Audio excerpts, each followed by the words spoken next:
Assalamualaikum warahmatullahi wabarakatuh. Perkenalkan, nama saya Siti Airia, NIM 2020 Di sini saya akan menjelaskan tentang keputusan investasi guna memenuhi UAS Manajemen Ekonomi Manajerial. Keputusan investasi yang dilakukan perusahaan sangat penting, artinya bagi kelangsungan hidup perusahaan, karena keputusan investasi menyangkut dana yang digunakan untuk investasi, jenis investasi yang akan dilakukan, pengembalian investasi, dan risiko investasi yang mungkin akan timbul. Nah, untuk menganalisa keputusan usulan investasi atau proyek investasi layak atau tidak dilaksanakan, konsep yang digunakan adalah konsep aliran kas, bukan konsep laba. Nah, di sini ada beberapa metode penelitian investasi. Metode Payback Period (PP), metode Net Present Value (VPN), NPV, metode Probability Index, metode Internal Rate of Return.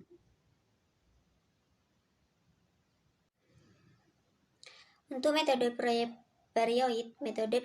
merupakan suatu periode yang diperlukan untuk menutup kembali pengeluaran suatu investasi dengan menggunakan aliran kas masuk neto cash flow yang diperoleh. Nah, rumusnya seperti yang terlihat di bawah ini.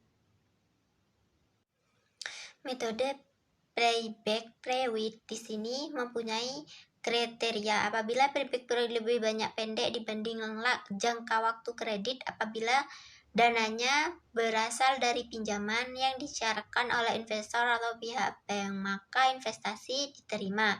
Nah, kelemahannya mengabaikan nilai waktu uang, mengabaikan praksis setelah PP dicapai, dan menghabiskan nilai sisa.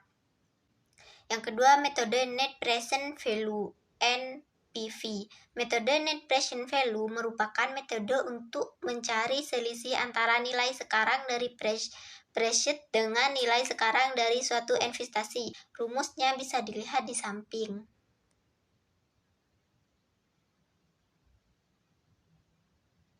Di mana LO sama dengan nilai investasi, AT sama dengan aliran kas neto pada periode T, R sama dengan discount rate, T sama dengan jangka waktu proyek investasi.